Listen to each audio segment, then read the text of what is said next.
Dubai airport ను మళ్లీ target చేసింది ఇరాన్. ఇంటర్నేషనల్ ఎయిర్పోర్ట్ టార్గెట్ గా మిసైళ్లతో విరుచుకుపడింది. ఫ్యూయల్ ట్యాంక్ పై మిసైల్ పడిపోవడంతో పెద్ద ఎత్తున మంటలు ఎగిసిపడుతున్నాయి.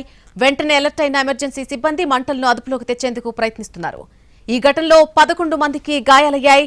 దాడి జరిగిన వెంటనే ప్రయాణికులను సురక్షిత ప్రాంతాలకు తరలించారు. తాత్కాలికంగా విమాన సేవలు నిలిపివేశారు.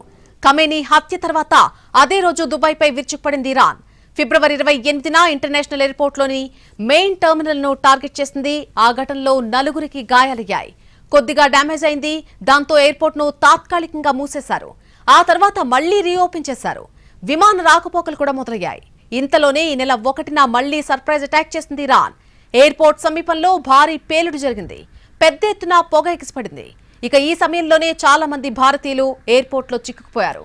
ఈ నెల 7న మరోసారి దాడి చేసింది. ఎయిర్పోర్ట్ టెర్మినల్ సమీపంలో డ్రోన్ అటాక్ జరిగింది. ఈ ఘటనలో పెద్దగా నష్టం జరగలేదు. దాంతో ఈ నెల 11న 2 డ్రోన్లతో మళ్లీ టార్గెట్ చేసింది. ఈ ఘటనలో 4 గాయాలయ్యాయి.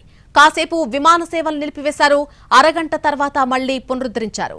ఇవాల్టి దాడితో ఇప్పటి వరకు 5 సార్లు దుబాయ్ ఎయిర్పోర్ట్ ను టార్గెట్ చేసినట్టయింది ఇరాన్.